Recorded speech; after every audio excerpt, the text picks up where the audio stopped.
Hello everyone, how are you all? Hope you all are fine. And जैसा कि आप सभी जानते हैं कि हमने 7th क्लास की हिस्ट्री की वीडियो सीरीज़ को स्टार्ट किया है, जिसमें लेसन 1 के 2 पार्ट हम ऑलरेडी डिस्कस कर चुके हैं। सेकंड पार्ट के अंदर हमारे 2 पॉइंट्स रह गए थे, जिनको आज मैंने एक शॉर्ट वीडियो के थ्रू डिस्कस किया है, राइट। सो आज हम इन्हीं दोनों पॉइंट्स के बारे में डिस्कस करेंगे। तो चलते हैं हमारे चैप्टर की तरफ। यहाँ तक हम डिस्कस कर चुके थे पुराने और नए धर्म, समय और इतिहास के कालखंडों पर विचार। इन दोनों पॉइंट्स के बारे में हम पढ़ने वाले हैं। तो स्टार्ट करते हैं हमारी वीडियो। ब्राह्मणों का तो महत्व बढ़ रहा था, लेकिन अभी भारतीय उपमहाद्वीप के अंदर क्या हो रहा था, नए नए धर्मों का भी आगमन हो रहा था। फॉर एग्जाम्पल जो मुसलमान थे, ठीक है। तो अभी हम देखते हैं कुरान शरीफ का संदेश भारत में सबसे पहले। कुरान क्या होती है? मुसलमानों की पवित्र पुस्तक होती है, ठीक है। कुरान शरीफ का संदेश भारत में पहले यानी सबसे पहले 7वीं सदी में व्यापारियों और अप्रवासियों के जरिए पहुंचा। हमने देखा भारत के पास बहुत ज़्यादा वेल्थ थी, बहुत ज़्यादा धन संपदा थी, तो हमेशा व्यापारी यहाँ पे आते थे, ठीक है। तो जब अरब के जो व्यापारी थे वो भारत आए, तो वो अपने साथ साथ उन थॉट्स को लेकर आए, ठीक है, कुरान शरीफ के संदेशों को लेकर आए। तो इस तरीके से हम देखते हैं कि भारत में इस्लाम का क्या हुआ, आगमन हुआ। कब हुआ? 7वीं सदी में हुआ, ठीक है। ये फैक्ट आपको ध्यान रखना है। मुसलमान कुरान शरीफ को अपना धर्म ग्रंथ मानते हैं। जैसे जो हिंदू होते हैं उनके धार्मिक ग्रंथ होते हैं भागवत गीता, रामायण, ठीक है, महाभारत, है ना। तो ये सारी चीज़ें। लेकिन अगर हम बात करें मुसलमानों की, तो इनका धर्म ग्रंथ जो था वो कुरान शरीफ था। और इनका बिलीव क्या था कि केवल एक ईश्वर अल्लाह की सत्ता को ये लोग स्वीकार करते थे। इनका मानना था कि एक गॉड है, एक अल्लाह है, जिसका प्रेम, करुणा और उदारता अपने में आस्था रखने वाले हर व्यक्ति को गले लगाता है। यानी जो लोग प्रेम, करुणा और उदारता के नियमों को मानते हैं, ये एक ऐसा धर्म था जो हर तरीके के लोगों को गले लगाता था। एक भगवान को मानते थे, बहुत ज़्यादा ऊंच नीच और इन सारी चीज़ों में बिलीव नहीं करते थे। चाहे इसमें यहाँ पे बताया भी गया है कि ये एक ऐसा धर्म था कि जो हर लोगों को गले लगाता था, चाहे उनकी जो सामाजिक पृष्ठभूमि है वो कुछ भी हो, राइट। उसके अलावा विद्वान धर्मशास्त्रियों और न्याय शास्त्रियों, यानी जो धर्म के आधार पर न्याय करते थे, उनको क्या बोला गया? उलेमा, ठीक है। उन उलेमाओं का संरक्षण करते थे। हिंदू धर्म की ही भांति इस्लाम के अनुयायी भी अपने धर्म की अलग अलग तरह से व्याख्या करते थे। जैसे हिंदू धर्म में अलग अलग लोग हिंदू धर्म की अपने अपने हिसाब से व्याख्या करते हैं ना, ऐसे ही मुसलमानों में भी था, ठीक है। इसमें 2 ग्रुप थे। एक तो थे सिया। कौन थे? सिया। और दूसरे थे सुन्नी। अब हम देखेंगे कौन थे सुन्नी और कौन थे सिया। ये क्या है? मुसलमानों के ही 2 वर्ग हैं, 2 समुदाय हैं, ठीक है।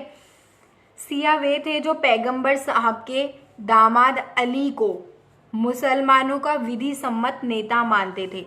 देखिए, पैगंबर साहब थे, मोहम्मद पैगंबर साहब थे, उनके दामाद थे अली, जो उनकी शिक्षाओं को मानते थे, उनको इस्लाम का नेता मानते थे।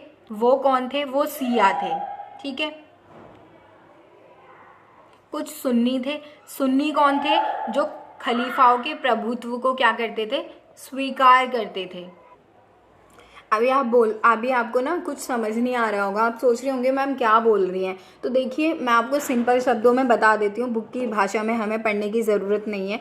वो ये है कि जैसे जो हिंदू धर्म था ना, वो ब्राह्मण, क्षत्रिय, वैश्य और शूद्र के अंदर डिवाइड था। ब्राह्मण, क्षत्रिय, वैश्य और शूद्र, इन 4 वर्णों के अंदर डिवाइड था, राइट। ऐसे ही जो इस्लाम धर्म था ना, उसके भी 2 हिस्से थे। एक लोगों का ग्रुप सिया कहलाता था, दूसरे लोगों का ग्रुप सुन्नी कहलाता था। तो सिया कौन थे?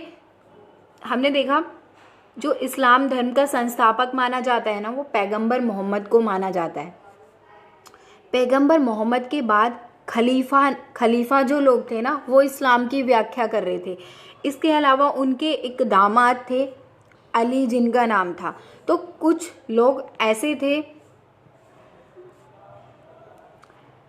ऐसे थे जो अली की शिक्षाओं में बिलीव करते थे, अली को अपना नेता मानते थे, ठीक है। कुछ लोग ऐसे थे जो खलीफा होते थे, ठीक है। खलीफा भी इस्लाम धर्म की व्याख्या करते थे, धार्मिक व्याख्या करते थे, ठीक है। तो अब क्या हो रहा था ना, इस्लाम धर्म में लोगों के दो ग्रुप बढ़ गए, एक अली की शिक्षा को मानते थे, एक खलीफा की शिक्षाओं को मानते थे, ठीक है।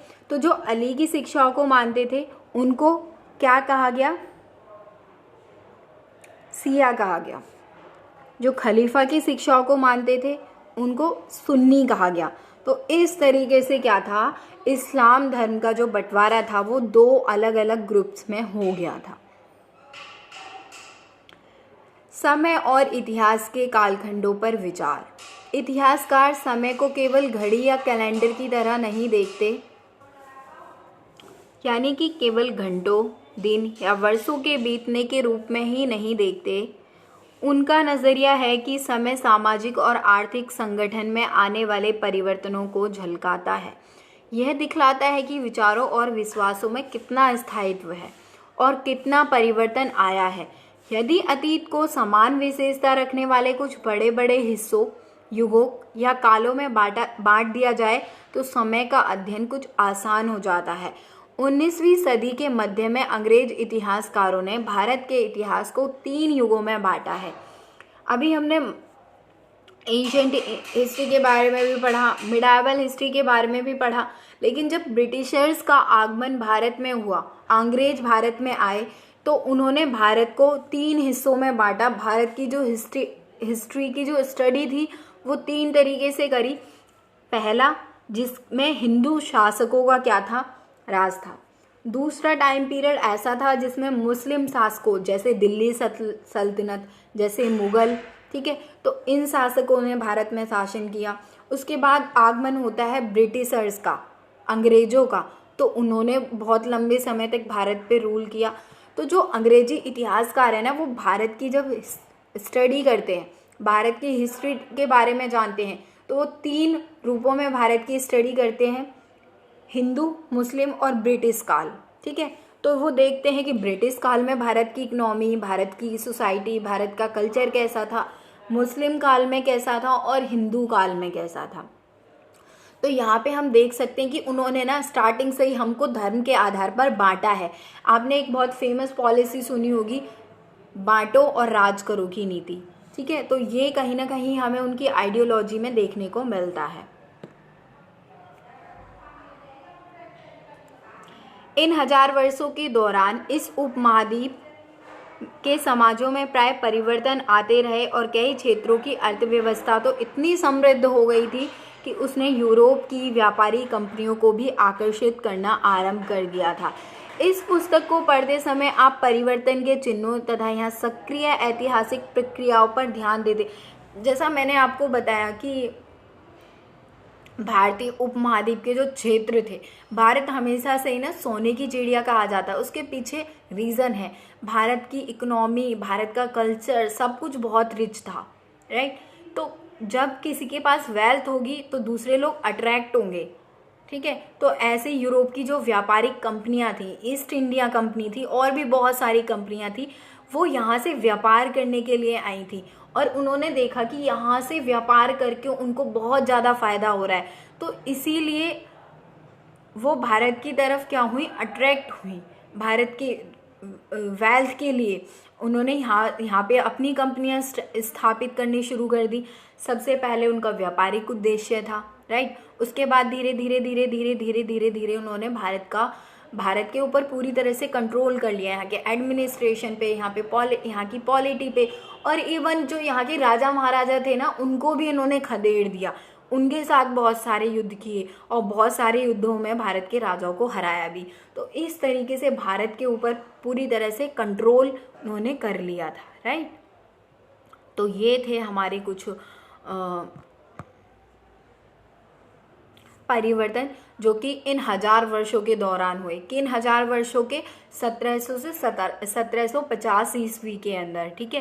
तो ये कुछ चेंजेस हमारी सोसाइटी के अंदर आ रहे थे। अब एक एक करके हम डिटेल से इन सारे चेंजेस के बारे में, अलग अलग समय में आए अलग अलग रूलर्स के बारे में हम आगे पढ़ेंगे, ठीक है। होप कि आपको लेसन नंबर 1 क्लियर हो गया होगा। अगर आपको कोई कन्फ्यूज़न होती है तो you can ask me in the comment section. और इसी तरीके से पढ़ते रहिए, आगे बढ़ते रहिए और हमारे चैनल को सपोर्ट करिए, वीडियो को लाइक करिए, चैनल को सब्सक्राइब करिए। Thank you so much.